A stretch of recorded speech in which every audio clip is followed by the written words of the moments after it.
Good morning Telangana. నేను సంగప్ప. పత్రికలు వచ్చిన ముఖ్యమైన వార్తలు చూసినట్టయితే ఈ రోజుతో అసెంబ్లీ సమావేశాలు ముగిసే అవకాశం కనిపిస్తుంది. అధికారికంగా ప్రకటించకపోయినప్పటికీ దాదాపు దానికి సంబంధించినటువంటి క్యాలెండర్ ఫైనల్ అయినట్టు తెలుస్తుంది. అది ప్రధానంగా ఉన్నటువంటిది.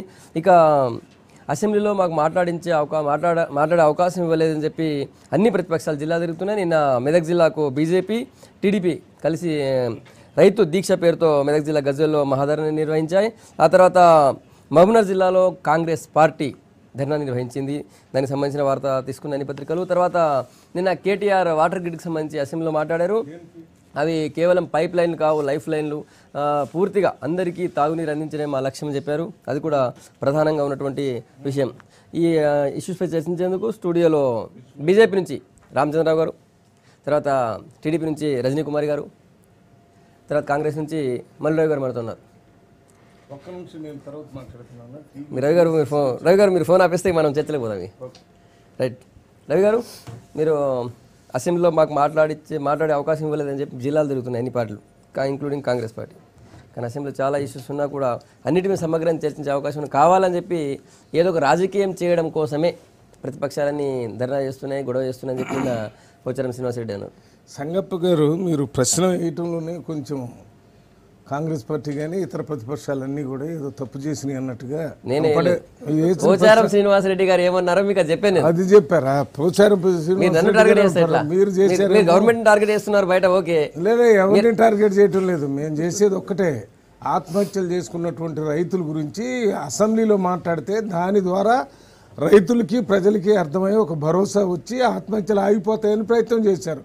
అది అడగటం 5 నిమిషాల్లోనే మొత్తం ఒక్క పార్టీ కాదు, మొత్తం ప్రతిపక్షం అనేది, అంటే ప్రశ్నించేవాడు ఎవడు కూడా అసెంబ్లీలో ఉండకూడదు అనే విధంగా ఇవాళ వాళ్ళందరినీ ఒక్కరోజు సస్పెండ్ చేయటం కాదు, మళ్ళీ ఒకసారి సస్పెండ్ చేసి మళ్ళీ తీసుకొని మళ్ళీ చూసి ప్రయత్నం చేయటం కానీ, బయటికి పిలిపించి మాట్లాడటం కానీ, స్పీకర్ దగ్గర కూర్చోబెట్టి మాట్లాడటం కానీ ఏమీ చేయకుండా ఒక ఉద్దేశపూర్వకంగా, ఒక ప్రణాళికాబద్ధంగా, ఒక ముందు ఆలోచనతోనే సస్పెండ్ చేసి పంపించారు. ఎందుకు పంపించారు? ఈ రైతుల గురించి ఇక్కడ మాట్లాడి మళ్ళీ సమాధానం చెప్పడం అయితే ఇబ్బందిగా ఉండదు. అసలు వీళ్ళని సస్పెండ్ చేసేటటువంటి ప్రయోజనం ఒకటి ఉంది మనకు, అది చేసేద్దామని చేశారు.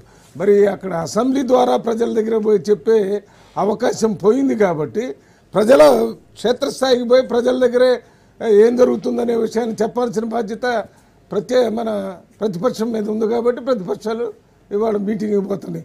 అన్ని ప్రతిపక్షాలు వాళ్ళ స్థాయిలో క్షేత్రస్థాయికి పోయి మీటింగ్ పెడుతున్నాయి. నిన్న కాంగ్రెస్ పార్టీ మహబూబ్నగర్ జిల్లాకు పోయింది, అట్లనే టీడీపీ, బీజేపీ ఇక్కడ మన మెదక్ జిల్లాకు పోయినాయి.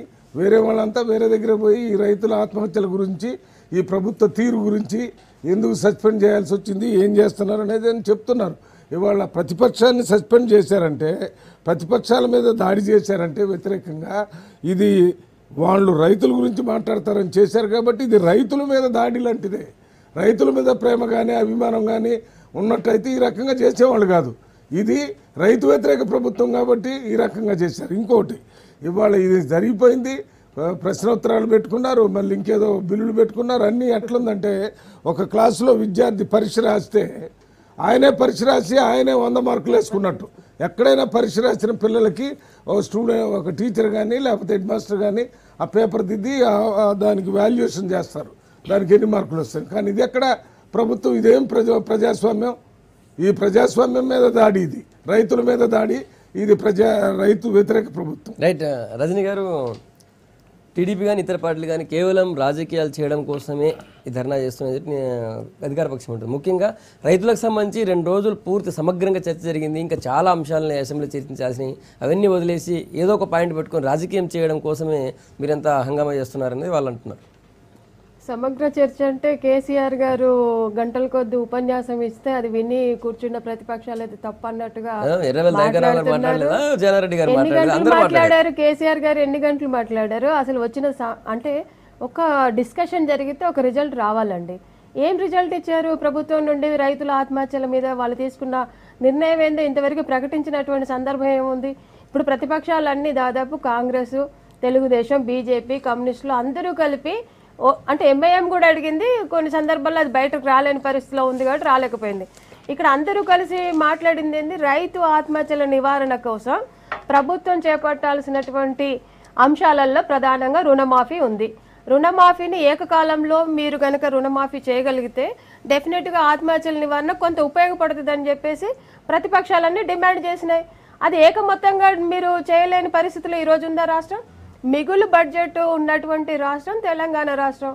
మరి ఈ రోజు కూడా 1,00,000 కోట్ల పైచిలుకు ఉన్నటువంటి బడ్జెట్లో రైతుల ఆత్మహత్యల నివారణ కోసం దాదాపు 8,500 కోట్ల రూపాయలు ఏకకాలంలో ఇవ్వలేని పరిస్థితిలో రాష్ట్రం మీద లేదు కదండి.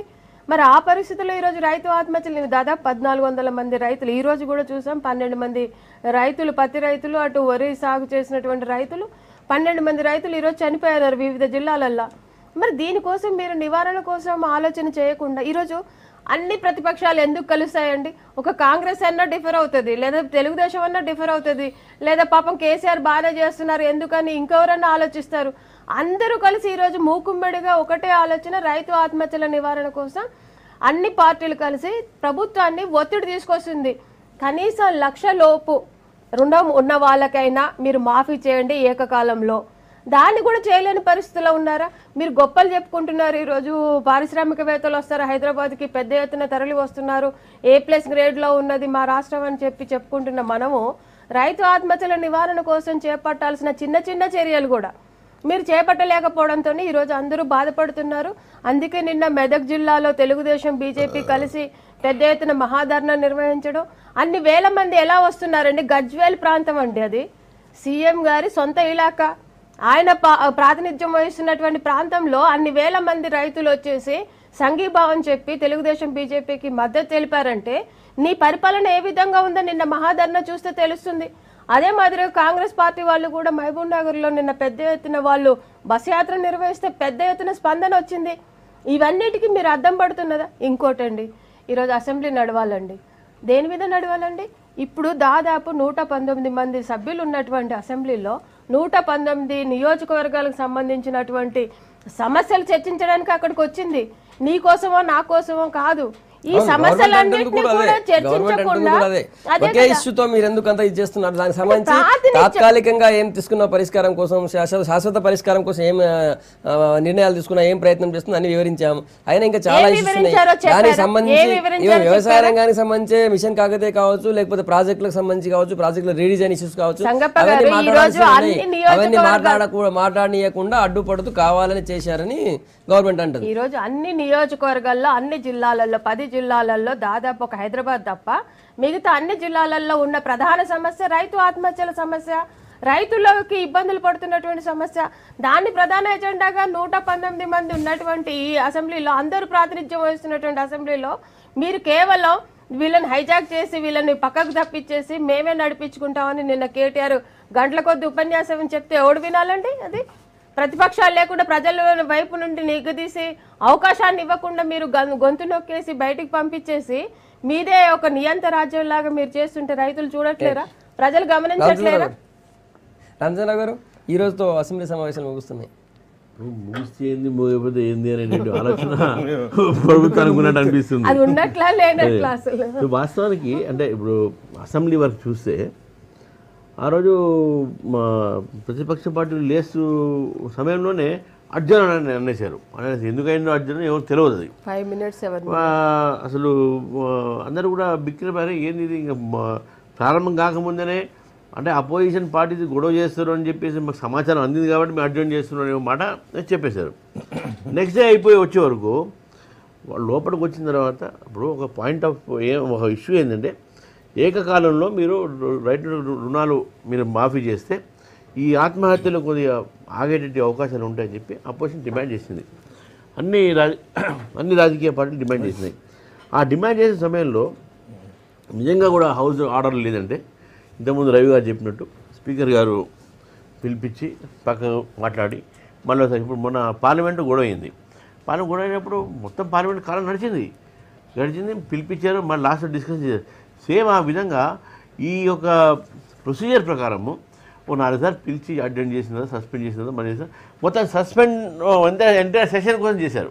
ఇప్పుడు ఇవన్నీ ఏంటంటే మొత్తము సెషన్ కోసం చేసినటువంటి ఒక ఆలోచన ఏంది అంటే, ఇక్కడ ఒక డిమాండ్ అపోజిషన్ పార్టీ పెట్టినప్పుడు మీరు చేస్తామా చేయనా దానికి ఒక సాటిస్ఫాక్షన్ ఆన్సర్ రానప్పుడు ఈ యొక్క పరిస్థితి జరుగుతుంది. అందుకని నేను ఏమంటున్నా అంటే, ఏదైనా సరే ఈరోజు సమావేశాన్ని ముగింపు సమయంలో అవుతున్న సమయంలో ఈ యొక్క ఈ సెషన్లో రైతులకు ఏం భరోసా వచ్చిందని చెప్పేసి ఈరోజు ఒక క్వశ్చన్ మార్క్ వచ్చింది మన ముందు. రైట్, చర్చలో టీఆర్ఎస్ నుంచి ఎమ్మెల్యే శ్రీనివాస గౌడ్ గారు వచ్చారు. శ్రీనివాస గౌడ్ గారు ఈరోజుతో అసెంబ్లీ సమావేశాలు ముగుస్తున్నాయి, యాక్చువల్ ముందస్తుగా ముగుస్తున్నట్టున్నారు. ఏం చర్చ జరిగిందని వెంటనే ముందు ముగిస్తున్నా మమ్మల్ని ఎందుకు బయట పంపించారు, కావాలని బయట పంపించారని ప్రతిపక్షాలు అంటున్నాయి. ప్రభుత్వమే చర్చను లేవనెత్తి రైతుల గురించి చర్చించుకుందామని ప్రభుత్వమే అంశాన్ని బయట తీసుకొచ్చి చర్చించుకుందాం, 2 రోజులు కాకపోతే 3 రోజులు చర్చించుకుందాం, సలహాలు ఇవ్వండి, సూచనలు ఇవ్వండి అని చెప్పిన తర్వాత మళ్ళీ ఆ రైతుల ఆత్మహత్యలకు రైతుల శాశ్వత పరిష్కారం చూపకుండా ఇన్ని సంవత్సరాలు ఇక్కడ ప్రాజెక్టులు కట్టకుండా ఇన్ని సంవత్సరాలు ఆ గవర్నమెంట్లో సరైనటువంటి పాత్ర పోషించకుండా ఇప్పుడే 16 నెలలు అయినటువంటి గవర్నమెంట్ ఇప్పుడే దాన్ని శాశ్వత పరిష్కారం గురించి ఒకవైపు ప్రాజెక్టులు, ఒకవైపు రైతుల రుణమాఫీ కూడా మరి ఏ రకంగా చేద్దాం, దానికి మీ సహాయ సహకారాలు కూడా అందించాలని చెప్పి ముఖ్యమంత్రి గారు మరియు ప్రభుత్వం తరఫున మంత్రులు వాళ్ళందరూ చెప్తుంటే కూడా వీళ్ళు అంశాన్ని పక్కకు పెట్టి ఏదో ప్రజలలో మేమే కొట్లాడుతున్నాం రైతుల గురించి, మేమే చేస్తున్నాం అనే రీతిలో తప్పుదో పట్టించినందుకే వాళ్ళని సస్పెండ్ చేయడం జరిగింది. కానీ నిజంగా వాళ్ళు చర్చించుకొని సలహా సూచనలు ఇస్తాం, మేము ఖచ్చితంగా మేము ఉంటాం, మాట్లాడే తీరు బట్టి మాకు అర్థమైంది వాళ్ళు చర్చించడానికి రాలేదు, ఖచ్చితంగా దీన్ని ఏదో రాజకీయంగా ఉపయోగించుకోవాలనే వస్తున్నారు. కానీ రైతుల మీద పరిష్కారం చేయడానికి రావట్లేదు అనేటువంటి భావన కలిగి ప్రభుత్వం ఆ రకంగా చేయడం జరిగింది. ఈరోజు 16 నెలల్లో ఏం చేయలేదు రైతులకు చెప్పండి. గతంలో ఏం జరిగింది? నకిలీ విత్తనాల గురించి కొంతమంది చనిపోయేది, పండిన పంటలు విత్తనాలు ఇది కాక ఎరువు బస్తాల గురించి లైన్లు నిలబడి తొక్కిసలాట జరిగి కూడా మా మహబూబ్నగర్ జిల్లాలో ఒకరు చనిపోయారు, ఓన్లీ ఎరువు బస్తాలకు నిలబడి.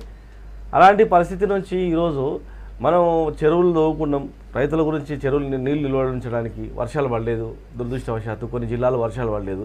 మరి ఇంకేం చేద్దాం, ఎట్లా భరోసా ఇద్దాం, రైతులు చనిపోతున్నారు, చనిపోయే రైతులకు మనం ఇంకా భరోసా ఎట్లా ఇద్దామనేటువంటి ఆలోచన నిజంగా చేసింటే మాత్రం ఇట్లా పరిస్థితి ఉండేది కాకుండా ఈరోజు కేంద్రం కూడా బాధ్యత ఉంది. ఇప్పుడు భారతీయ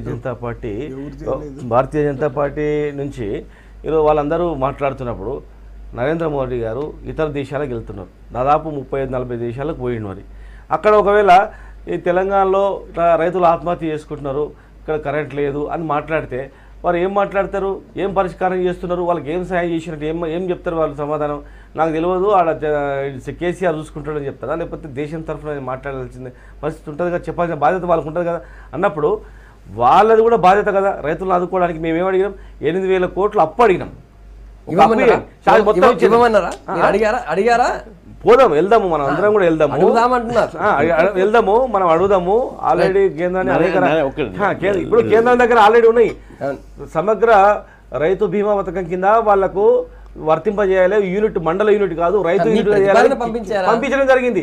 కేంద్రానికి తీర్మానం చేసి పంపించడం జరిగింది, రైతుని యూనిట్గా తీసుకుందాం, వాళ్ళని ఆదుకుందామని. తర్వాత ఇంకోటి 2వ అంశం, గిట్టుబాటు ధరల విషయంలో కూడా పెంచాలి. రైతులకు భరోసా ఇవ్వాలంటే మార్కెట్ రేట్ కన్నా పెట్టిన పెట్టుబడి కన్నా మనం పెట్టుబడిని క్యాలిక్యులేషన్ చేసి కొంత ఎక్కువ చేసి ఇస్తే రైతుకు మనకు బాగుంటుందని చెప్పి కూడా ఈ 2 తీర్మానాలు చేసి కూడా పంపినాం. ఇంతవరకు అది ఉసులేదు, గసలేదు, అసలు ఏం లేదు.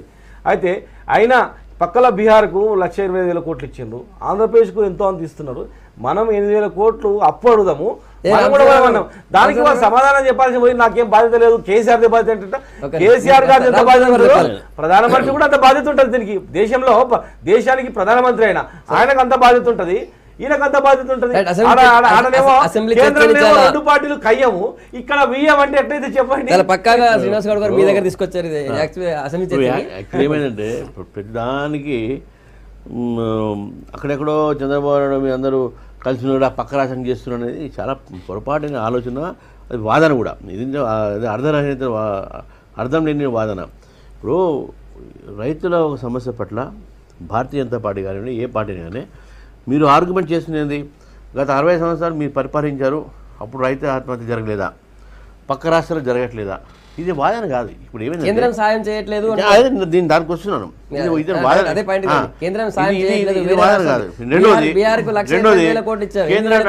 కేంద్రాన్ని అడిగి వీళ్ళు మేనిఫెస్టోలో 1,00,000 రూపాయలు మొత్తం 1 lakh మేము మాఫీ చేస్తాం, మమ్మల్ని అడిగి చేశారా? తర్వాత ఇప్పుడు అప్పడుతున్నారు.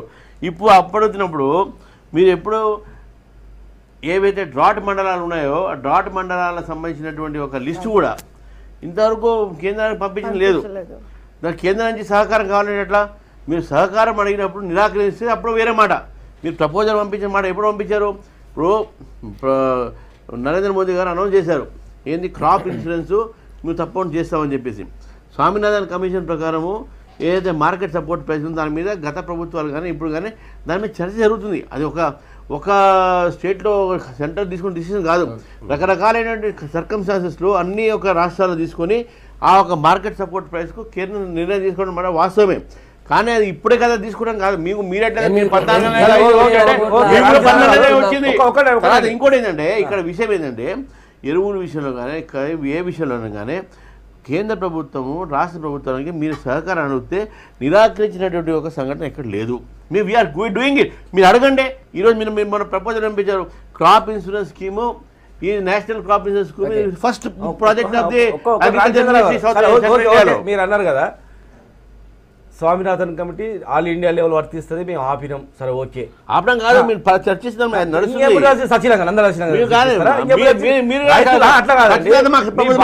కేంద్రాన్ని బాధ్యత ఉందా లేదా? కేంద్రంలో ఇండియా కేంద్రం అంటే ఏంది? అన్ని రాష్ట్రాలు కలిపితే దేశం కదా అయ్యేది. ఈ రాష్ట్రాలు కలపకుండా దేశం ఇప్పుడు కాదు వచ్చింది, 10 సంవత్సరాల కింద వచ్చినటువంటి చర్చ జరుగుతున్నాయి. రిపోర్టే పంపలేదు, కరువు మండలం ప్రతిపాదన పంపలేదు. ఒకటి మీరు వాళ్ళు మాట్లాడి నేను మాట్లాడలేదు. ఒకటే నిమిషం, ఆయన మాట్లాడిన కనుక నేను మాట్లాడుతున్నా. చెప్పండి. రైతు యూనిట్ గా తీసుకోవాలి అని చెప్పి పంపించడం జరిగింది అసెంబ్లీ తీర్మానం చేసి. జిల్లా కాదు యూనిట్, మండలం కాదు యూనిట్. ఏ రైతుకు అయితే ఇబ్బంది కలుగుతుందో ఆ రైతు యూనిట్ తీసుకోవాలన్నప్పుడు అన్ని కలిసి వస్తాయి కదా దాంట్లో. అదెందుకు పంపుతా? కేంద్రందే బాధ్యత, అదేమీ లేదు కేంద్రానికి అనట్లేదు. దేశంలో ప్రధానమంత్రికి కూడా బాధ్యత ఉంటది. ప్రధానమంత్రి అంటే ఒక పార్లమెంటు సమావేశాలకు పార్లమెంట్ కాదు, లేదు ఒక చిన్న ప్రాంతానికి కాదు, దేశానికి ప్రధానమంత్రి. దేశంలో తెలంగాణ కూడా ఒక భారతదేశంలో భాగం. మీరు కూడా బాధ్యతనే. మేము ఎంత చేస్తామో మీరు అంత చేయాల్సి ఉంది. మరి పట్టించుకోనట్లా మాకు సంబంధం లేదు. రాష్ట్రంతో బాధ్యత ఉంది, కేసీఆర్ బాధ్యత ఉంది. ఆంధ్రప్రదేశ్ వదిలిపెడతాం.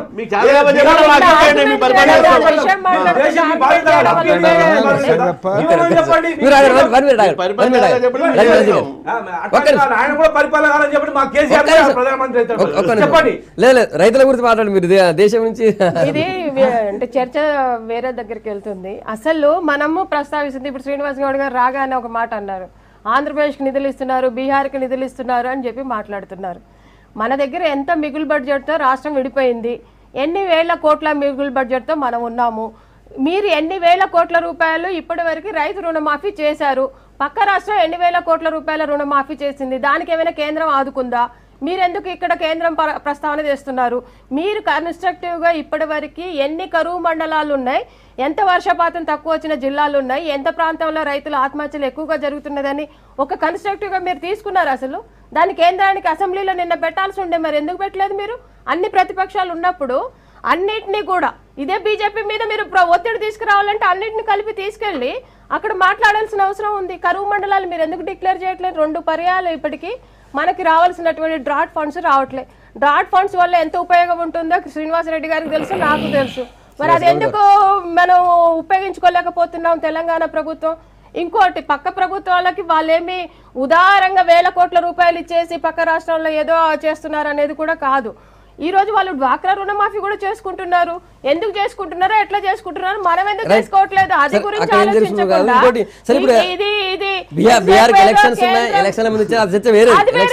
అసలు మనం ఏం చేస్తున్నాము, తెలంగాణ ప్రభుత్వం ఏం చేయాలి అది ఆలోచించాలి.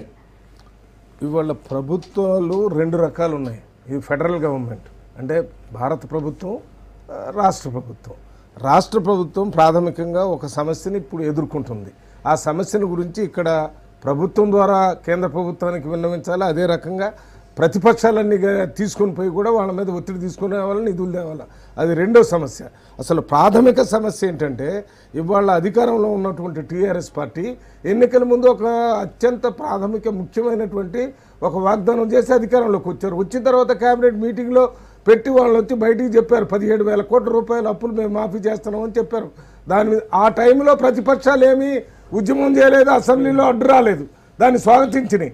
అయితే మీరు దాన్ని ఏం చేశారు, 4 భాగాలుగా చేశారు. 25%, 25% అంటే ఇవాళ రైతులు అనే వాళ్ళందరి పుస్తకాలన్నీ అక్కడ బ్యాంకులోనే ఉన్నాయి. అప్పుల్ని రెన్యువల్ చేయడానికి ఆ ఇంట్రెస్ట్ని వాడు సరి చేసుకొని మళ్ళీ రెన్యువల్ చేసి మళ్ళీ పంట వేయాలంటే అప్పు ఇవ్వక మళ్ళీ ప్రైవేటా వాళ్ళ దగ్గర అప్పులు తీసుకొని ఆ వడ్డీ ఎక్కువగా చేసి ఆ పంటలు కూడా ప్రకృతి సహకరించకపోవటం వల్ల వర్షాలు లేవు, కింద భూమిలో నీళ్ళు లేవు, ఎండిపోతుంటే వాళ్ళంతా ఇప్పుడు ఆత్మహత్య చేసుకునే పరిస్థితి వచ్చింది. ఈ ఆత్మహత్య చేసుకోవడానికి ఇవాళ వర్షాలు రాకపోవడానికి టీఆర్ఎస్ ప్రభుత్వం కారణం అని మేము చెప్పటం లేదు కాబట్టి నీళ్లు లోన లేవంటే ఇప్పుడు కుంటలు చెరువులు నిండలేదంటే మీది బాధ్యత కాదు. కానీ అధికారంలో ఉన్నటువంటి ఈ సమయంలో ఈ కరువు పరిస్థితుల్లో అధికారంలో ఉన్న ఏ పార్టీ అయినా బాధ్యత తీసుకొని ఆదుకోవాల్సిన అవసరం ఉంది.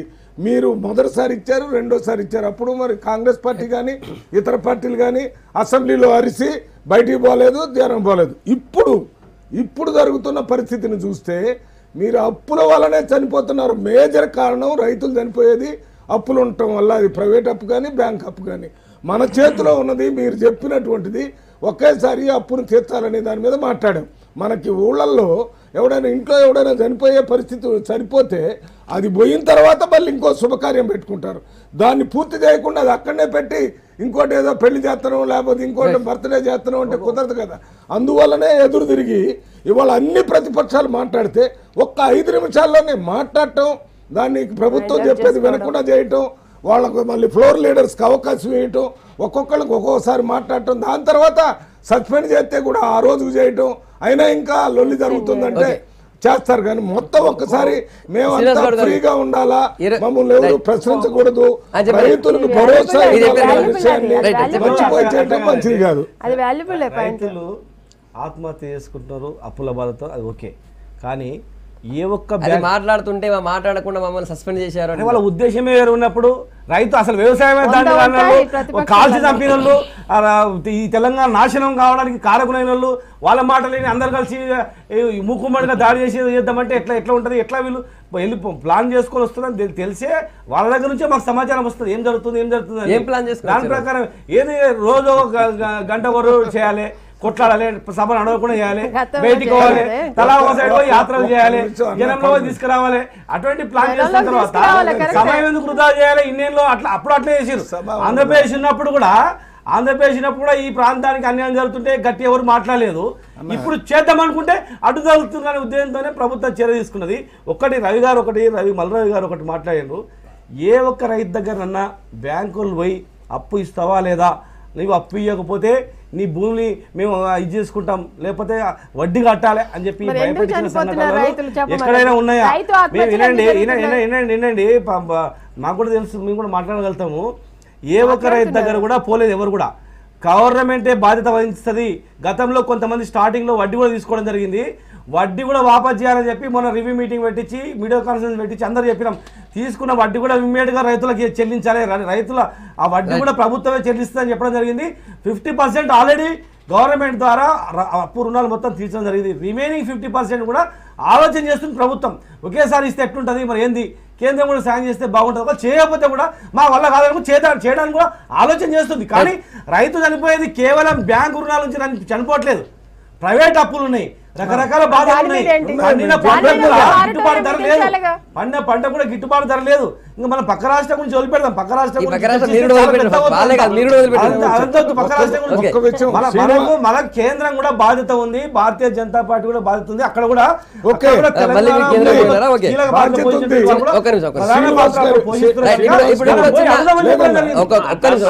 రవి గారు సరే, కేటీఆర్ నిన్న మాట్లాడారు, ఆయుష్ వెళ్తాం, మీరు ఏదో ఇంతకుముందు రైతు గురించి చెప్తున్నారు. లాస్ట్ లో కంక్లూడ్ చేస్తే కేటీఆర్ గారు చెప్పారు ఈ పైప్ లైన్ కావాలి, లైఫ్ లైన్లు అవి అందరికి తడా అన్నటువంటి గొంతులకు నీళ్ళు ఇవ్వడం కోసం ఇది గొప్ప ప్రయత్నం, దాన్ని అడ్డుకునే ప్రయత్నం చేద్దాం. శ్రీనివాస్ గౌడ్ గారితో మాట మాట్లాడుతుంటే మీరు బ్రేక్ చేశారు.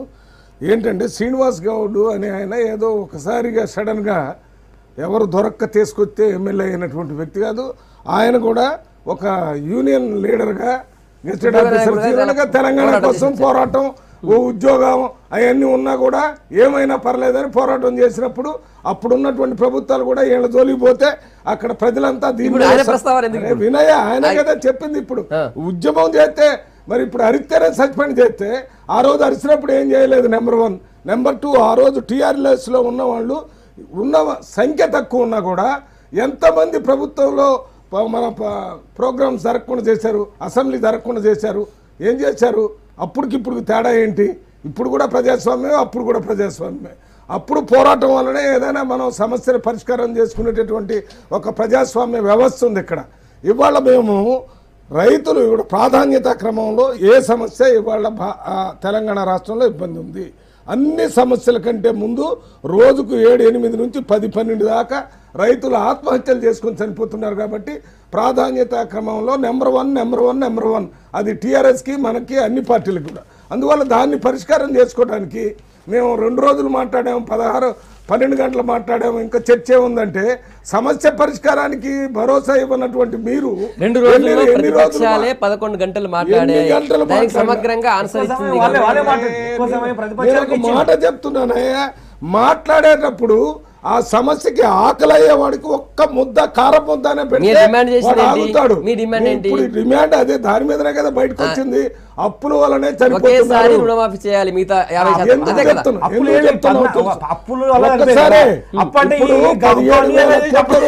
అప్పుల బాధ వల్లనే రైతులు చనిపోతున్నారు. విశ్లేషణ చేయమంటే కూడా బ్యాంకులతో రైతులతో సంబంధం ఉంది. మాకు ఎమ్మెల్యే కాకపోయినా ఒక్కటే మీరు మాట్లాడడానికి అప్పులతో చనిపోయింది. ఓకే, ఈ సంవత్సరంలో చేసుకున్న అప్పులతోనే చచ్చిపోయిందా? లేకపోతే ఎన్ని సంవత్సరాలు? నేను ఏం చెప్తున్నానంటే సమస్యలు పైలప్ ఎప్పుడు వస్తాయో వాటిని పరిష్కారం చేయాల్సింది అక్కడ ఉన్నటువంటి ప్రభుత్వమే. ఇప్పుడు నెహ్రూ గారిని వచ్చి చేయమంటేను, ఇందిరాగాంధీని వచ్చి చేయమంటేను చేయరు. వాళ్ళు ల్యాండ్ సీలింగ్ చేశారు, బ్యాంక్ మీరు. అందుకనే కదా మేము వాళ్ళు ఏడుచుకుంటా తిరిగేది. ఊళ్ళ బట్టి ఎందుకు తిరుగుతున్నాం? చచ్చిపోవద్దు అని భరోసా ఇస్తున్నాం. మా దగ్గర డబ్బు లేదు, ప్రభుత్వం ఒత్తిడి తెస్తామని చెప్తున్నాం. మీరు ఈ ఇష్యూ మీద కామన్గా అందరిని పిలిపించి మాట్లాడొచ్చు కదా. మీరు ఒక ఇంటెలిజెన్స్ రిపోర్ట్ ఏంట్రా అంటే వచ్చిన వాళ్ళంతా పెద్ద గట్టిగా అరుస్తారంటే వాళ్ళు అరుస్తారనేటటువంటి ఆలోచనతోనే మమ్మల్ని ముందు ఎంటర్గానే సస్పెండ్ చేస్తే అసలు ఇంతవరకు ఎక్కడ ప్రజాస్వామ్య చరిత్రలో ఎక్కడ జరగలేదు. ఇంత ముందు ఏ రాష్ట్రాల్లో లేవు. నెంబర్ 1. నెంబర్ 2 ఏంటంటే వీటి మీద ప్రైవేట్ అప్పుల మీద కూడా మేము చెప్తూనే ఉన్నాం. ఏంటంటే ఒక మారిటోరియం ఇంత ముందు కూడా ప్రకటించారు. అప్పులు మొత్తం బంద్ చేయమని అంటంలా. కొద్ది కాలం ముందు తాత్కాలిక ఉపశమనం కావాలా, శాశ్వత ఉపశమనం. మీరు ఇది చెప్తుంటే మీరు శాశ్వతం కరెంటు గురించి మాట్లాడుతున్నారు, లేకపోతే ఇరిగేషను, కాకతీయ మిషన్ అంటారు. ఇవి కాదు కదా, ఇవి శాశ్వతంగా ఉపయోగపడి చేయండి. కానీ తాత్కాలికంగా తక్షణం రైతులు దావకుండా చేయాల్సిన కార్యక్రమం మీదనే ఈ ప్రతిపక్షాలు పనిచేస్తున్నాయి. దీంతో పాటు కేంద్రంలో ఉన్నటువంటి బీజేపీ ప్రభుత్వం కూడా వీళ్ళని ఎమ్మటే రైతులు చనిపోకుండా ఆదుకోవాల్సిన అవసరం ఉంది. తప్పనిసరిగా ఆదుకోవాలని ఒత్తిడి తెచ్చే కార్యక్రమాన్ని రాష్ట్ర ప్రభుత్వం అందరూ తీసుకోవాలి. చర్చలో ఏంటి ఊరికనే సంబంధం లేని విషయాలు మాట్లాడితే సబ్బు ఒకటి మందు ఒకటి కన్ను నొప్పి లేస్తుందంటే మీరే కదా మాట్లాడి 2 రోజులు జరిగిన చర్చలలో ఎక్కువ సమయం మాట్లాడిందే ప్రతిపక్ష పార్టీ అన్నప్పుడు ఎక్కువ సమయం ప్రతిపక్ష పార్టీ ఏం మాట్లాడింది? వేరే దాని గురించి మాట్లాడిందా? రైతుల గురించి మాట్లాడిందా? మీరు ఎక్కువ సమయం మీరు మాట్లాడినప్పుడు మీ సూచనలు సలహాలు కూడా పాటిస్తామని చెప్పి ప్రభుత్వం కూడా క్లారిటీగా చెప్పడం జరిగింది.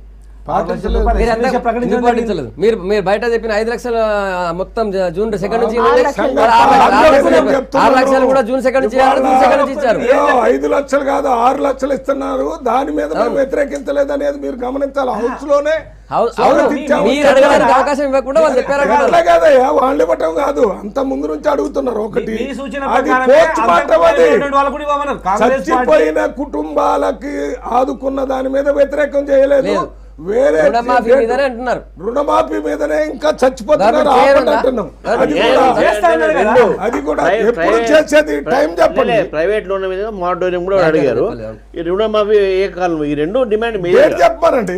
రెండుతో పాటు చెప్పండి. వాళ్ళు కూడా ఇవ్వాలని కాంగ్రెస్ రెడ్డి గారు చెప్పడం జరిగింది. ఇలాంటి పెద్దలందరూ కూడా మీ సూచన మేరకు ప్రభుత్వం కూడా అంగీకరించడం జరిగింది. ఒకటేసారి రుణమాఫీ మొత్తం చేయాలని దాని మీద పరిశీలిస్తుందని కూడా చెప్పడం జరిగింది. ఇంకేం కావాలి? ఇప్పుడు చనిపోయేదంతా ఊరికినే చనిపోతున్నారా? దాని మీద అందరిది బాధ్యత, అన్ని పార్టీల బాధ్యత. బాధ్యత తీసుకొని రైతుకు ఎట్లా ఇన్నేళ్ళు మనం ఆగినాం కదా, ఒక 2 సంవత్సరాలు ఆగుదామని భరోసా ఇచ్చేటట్లు, వాళ్ళకి ధైర్యం ఇచ్చేటట్లు, ధైర్యం కోల్పోకుండా వాళ్ళకు ఆత్మవిశ్వాసం పెరిగేటట్లు సమిష్టిగా అందరూ కూడా మమ్మల్ని ఆదుకుంటారు అనేటట్లు కల్పించేటట్లు మనం కలిగించాలి. కానీ వాళ్ళలో అభద్రత కలిగించేటట్లు ఇక రుణమాఫీ అయితలేదు, ఏం జరుగుతలేదు, ప్రభుత్వం ఏం చేస్తలేదు అని చేస్తే ఆందోళనకు గురవుతాడు. ఒక్కటే మేము ప్రభుత్వం మీద ఒత్తిడి ప్రతిపక్షాలు తీసుకొని రాకపోతే ఈ రోజు 6 లక్షలు 5 లక్షలు ఆ డేట్ యాంటీ డేట్ ఇచ్చేవాళ్ళు అది చేయాలి కదా. వాళ్ళు ఇది కూడా అదే చేస్తారు. తర్వాత ఇచ్చారు అది.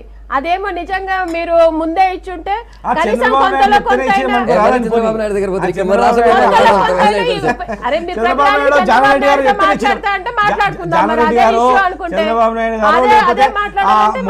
ప్రధానమంత్రి గారు చెప్తేనే ఇచ్చేమనుకుందాం. మాకు అట్లేం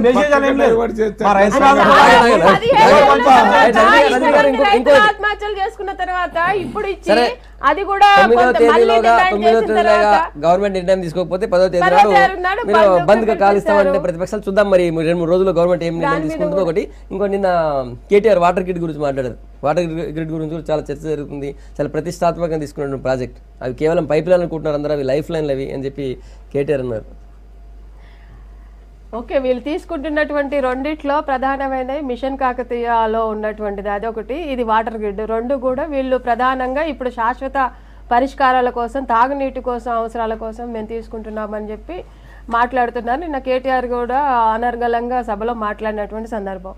నిజంగా వీళ్ళు అనుకున్న విధంగా ఇది పూర్తి చేయగలిగితే మంచి ఉపయోగమైనటువంటి విషయమే. కానీ ఇంతకుముందు లేదా, ఇంటింటికి నల్లాలు, ఇంతకుముందు గ్రామాలలో నీళ్లు రావట్లేవా? ఇప్పుడు కొత్తగా తెలంగాణలో ప్రత్యేకించి తెలంగాణ వచ్చిన తర్వాతనే తీసుకున్నటువంటిదా ఇది కార్యక్రమం, లేకపోతే గతంలో కూడా ఉన్నాయా? గతంలో ఒకసారి ప్రభుత్వం కూడా మనకు ఒకటి శ్వేతపత్రం లాగా రిలీజ్ చేయమనండి. గతంలో అసలు ఊర్లలో వాటర్ ట్యాంకులు ఉన్నాయా? మేము నల్గొండ జిల్లాలో అయితే మా కృష్ణా నీటి నుండి ఏఎంఆర్ ప్రాజెక్ట్ నుండి ప్రతి ఊర్లో వాటర్ ట్యాంకులు ఉన్నాయి, ప్రతి ఇంటికి నీళ్ళు వస్తున్నాయి. దాదాపు 600-700 గ్రామాలు పైలట్ ప్రాజెక్ట్ తీసుకున్నటువంటి అంశం. అంటే నాకు తెలిసిన ఎగ్జాంపుల్ నేను చెప్తున్నా. అయితే మిగతా ప్రాంతాలలో కూడా వాటర్ సమస్యలు ఇంతకుముందు పూర్తిగా లేవా? ఇప్పుడే కొత్తగా తీసుకుంటున్నారా? లేకపోతే ఇదేదో కొత్తగా తీసుకొని గ్రామాల్లో ఉన్నటువంటి ప్రతి ఒక్కరికి నీటిని అందించే భాగంగా వెళ్తున్నారు? అన్ని గ్రామాలకు ఉన్నాయంటున్నారా? కొన్ని గ్రామాలకు ఉన్నాయి, చాలా వరకు మేజర్ చాలా గ్రామాలకు ఉన్నాయి, చాలా గ్రామాలకి. శ్రీనివాస్ గౌడ్ గారు చెప్తారు. ఇంకో ట్రాన్స్ఫర్ గారు, ఇప్పుడు ఇంటింటికి రూరల్ వాటర్ సప్లై అనేది మంచిది అండి. దాన్ని ఎవరు కూడా దాన్ని వ్యతిరేకించారు కదా. వరల్డ్ బ్యాంక్ లోన్ ప్రకారం లోన్స్ మీద చేసినటువంటి ఒక కార్యక్రమం ఇది. మొన్న మహబూబ్నగర్లో కూడా ఉన్నారు వారు కూడా, ఒక ఇనాగ్రేషన్ జరిగింది. అయితే ఇప్పుడు ఏదైతే వాటర్ మనం తీసుకుంటున్నామో అవి ఇరిగేషన్ రిజర్వాయర్ నుంచే తీసుకుంటాం మనం. 2 TMC కానీ 3 TMC కానీ రిక్వైర్మెంట్ చేస్తున్నాం. అయితే ఇవన్నీ కూడా వరల్డ్ బ్యాంక్ లోను వీళ్ళ లైఫ్ లైన్ ఒప్పుకుంటాం. ఎందుకంటే ఈరోజు ఒక ప్రొటెక్టెడ్ వాటర్ గ్రామాలకు కావాల్సిన అవసరం ఉంది. అంతా ఒకటే ఏంటంటే ఇప్పుడు మన గతంలో కూడా మన అనుభవాలు చూసినాం, ఇప్పుడు చూడకూడదని అనుకుంటుంది ఏంటంటే ఏదైతే సమయం మీరు అనుకుంటారో ఆ సమయం లోపల ఇది అయితే దానికి ఏదైనా యూటిలిటీ ఉంటుంది. మేము ఇప్పుడు అక్కడ వాటరే లేదు, మేము చేయలేము, మధ్యన ఇంజనీర్స్ మన చేతులు ఎత్తేసి ఏదో కారణం వల్ల ప్రాజెక్టులు ఆగిపోయి 2 సంవత్సరాల ప్రాజెక్టు 5 సంవత్సరాలు తీసుకొని, లేకుండా ఎన్ని చూసినా ఎన్ని పెండింగ్ ప్రాజెక్టులు ఈరోజు పెండింగ్ ఉన్నాయి మనం చూస్తూ ఉన్నాం. అట్లా కాకుండా డెఫినెట్గా ఇంటింటికి వాటర్ రావడానికి ఏతుందో వరల్డ్ బ్యాంక్ లోన్ అవుతుందో అది సరైన పద్ధతిలో వాడితే తెలంగాణ ప్రాంతానికి అది మంచిదని చెప్పి వాళ్ళైతే కేసీఆర్ స్వయంగా చెప్తున్నారు కదా, ఇంటింటికి నల్ల నీళ్లు రాకపోతే నేను ఓటే అడగండి. ఒక్క విషయం అండి, ఇవాళ ఈ వాటర్ పైపులు కానీ లేకపోతే నల్లలు కానీ ఈ రెండింటిని కూడా మనం టెలిఫోన్ కనిపెట్టినట్టు లేకపోతే ఇంకో దూరదర్శన్ కనిపెట్టినట్టు ఈ టీఆర్ఎస్ ప్రభుత్వం వచ్చిన తర్వాతనే ఈ రెండింటిని కనిపెట్టాము, ఇది లైఫ్ లైను, ఇది మామూలు లైన్ కాదని చెప్తే నమ్మటానికి ప్రజలు కానీ మామూలు ప్రతిపక్షాలు కానీ ఉన్నాయనుకుంటే అది వాళ్ళ విజ్ఞతకే వదిలిపెట్టాలి. ఎందుకంటే మీరు ఎగ్జాంపుల్ శ్రీనివాస్ గౌడ్ గారు కానీ నేను కానీ ఉన్నాం. మహబూబ్నగర్ జిల్లాకి 250 కోట్ల రూపాయలతోనే పైపులతోనే నీళ్లు నల్లలతోనే వదలటం.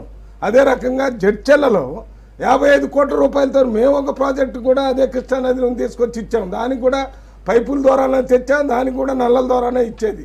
అయితే ఇవాళ ఇంకా చాలా గ్రామాలకు మంచినీళ్ళు ఇవ్వాలి, కొన్ని తండాలకు కానీ ఇంకొక రిమోట్ ఏరియాలకు కానీ వాటన్నిటికి ఇవ్వాలా. ప్రభుత్వాలు మిగిలిన పనులు చేసేటటువంటి రోడ్డు వేసి ఇప్పుడు నేషనల్ హైవే చేసాము, దాన్ని తీసేసి ఇంకెవడైనా వేస్తాడా? అది కాంగ్రెస్ పార్టీ టైంలో వేశారు, లేకపోతే వాజ్పేయి ఎన్డీఏ టైంలో వేశారంటే తీసారు కదా, దాన్ని వాడి ఇంకోటి అడిషనల్గా ఎక్స్టెన్షన్ లేకపోతే అవసరం ఉన్నదాన్నో వేస్తారు. ఇప్పుడు జరిగేది అదే. అప్పుడు మేమంతా కట్టినటువంటి పంచాయతీ బిల్డింగ్కి ఇప్పుడు రంగులు వచ్చి ఇదంతా మేమే కట్టేసాం, ఇప్పుడు ఎంత బాగుందనంటే ఎట్ట కుదురుద్ది? నువ్వు అనేది చెప్పేటటువంటి మాట మేము వచ్చిన తర్వాతనే అసలు ఈ ప్రొటెక్టెడ్ వాటర్ స్కీమ్ అనేదాన్ని మీరు ఒక మాట గుర్తించాలి.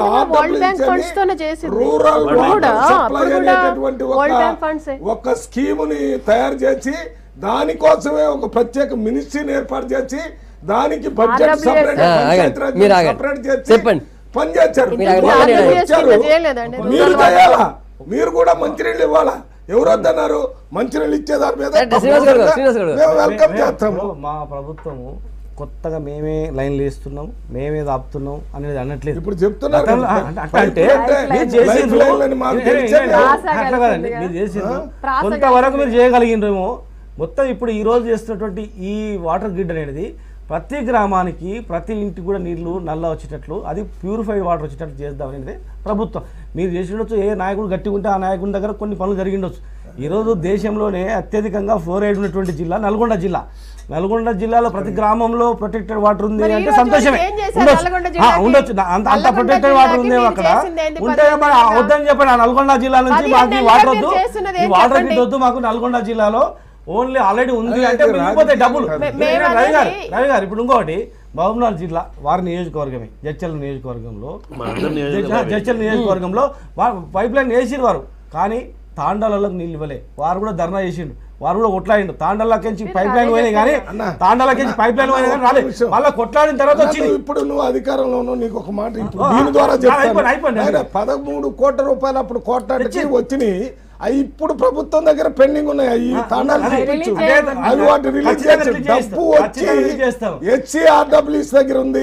నువ్వు తీసుకుంటే ఫస్ట్ ఎట్లా వేసిరంటే ఊర్లకు పైప్ లైన్ వేసిర్రు, తాండాల మధ్యలోకించి ఊర్ల మధ్యలోకించి పైప్ లైన్ పోయింది, తాండాకు నీళ్ళు లేవు, మళ్ళీ అవతల పక్క ఉన్న ఊరికి నీళ్ళు ఉన్నాయి. దాని మీద రవి గారు కూడా కొట్లాడినాం, మేము కూడా పోయి కొట్లాడినాం. తాండాలకు ఎట్లా నీళ్ళు ఇవ్వరా, తాండాలకించి లైన్లు అవుతాయంటే మళ్ళీ అప్పుడు శాంక్షన్ చేయడం జరిగింది. ఈరోజు మా జిల్లాలో కృష్ణానది పక్కనే 180 కిలోమీటర్లు ప్రవహించే కృష్ణానది నది ఒడ్డునే మంచినీళ్ళు లేవు తాగడానికి. ఈరోజు మహబూబ్నగర్ పట్టణంలో కూడా 15 రోజులకు ఒకసారి మంచినీళ్ళు వస్తాయి. గ్రామాల్లో మనకు గ్రామాన్ని సందర్శించిన ఊరు మొత్తం కూడా కీళ్ళ లోపలతో మొత్తం బాధపడుతున్నారు. అసలు ఏమైందని చెప్పి మొత్తం టెస్ట్ చేస్తే దోమల కాటు వల్ల అవుతుందా ఏమవుతుందని టెస్ట్ చేస్తే చివరకు మాకు తెలియదు అంటే ఫ్లోరైడ్ నుంచి వాటర్లో ఫ్లోరైడ్ ఉందని. ఊరు మొత్తం కూడా నీళ్లు తాగుతున్నామంటే జనానికి ఏమనిపిస్తాయి అంటే తేట కనిపిస్తాయి, అవే మంచినీళ్ళు అనుకుంటారు. కానీ ఆ నీళ్లు మంచినీళ్ళు కావు, ఈ రకంగా ఫ్లోరైడ్ ఉంటుంది సంగతి కూడా చాలామందికి తెలియదు. నల్ల నీళ్ళు వస్తుందంటే బోర్ వేసి నల్లగట్టి ఆ ట్యాంక్ కట్టి ఆ నీళ్ళు తాగినంత మాత్రాన ఆ నీళ్లు మంచినీళ్ళు కాదు. భూమిలో కూడా అనేక రకాలుగా ఖనిజాలు ఉన్నాయి.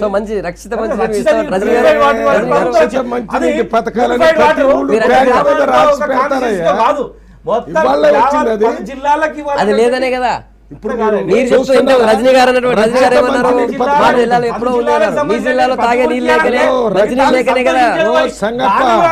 సంగప్ప నేను అనేది ఏంటంటే అన్న, మీరు మంచినీళ్ళు ఇచ్చేటటువంటి స్కీమ్కు వ్యతిరేకం కాదు, దీంట్లో జరిగేటటువంటి ఈ కరప్షన్ గురించే పెద్ద స్టేట్మెంట్స్ వస్తున్నాయి. దాని మీద జాగ్రత్త చేయండి. అరే మా పార్టీ తరపునే చాలా సార్లు మాట్లాడారు.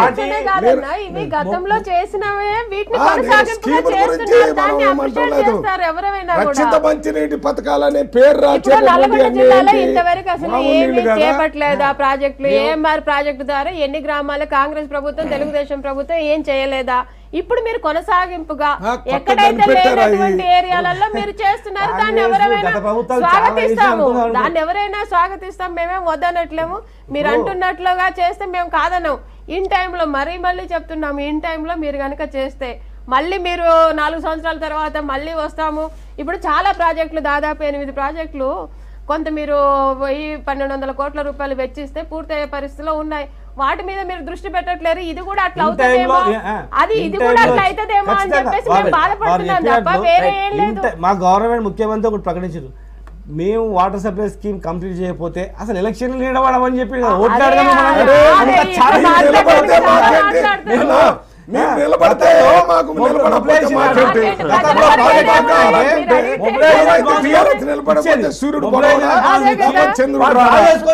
ఇలా ఇచ్చేది. మొబిలైజేషన్ అడ్వాన్స్ లేదు మీ గవర్నమెంట్ లో. కాంట్రాక్టర్ల గురించి నిలబడితే ఏంటి, నిలబడకపోతే ఏంటి, మాకేంటి సంబంధం? గతంలో పార్టీ డిజైన్ చేసేది కాంట్రాక్టర్ డిజైన్ చేసేది.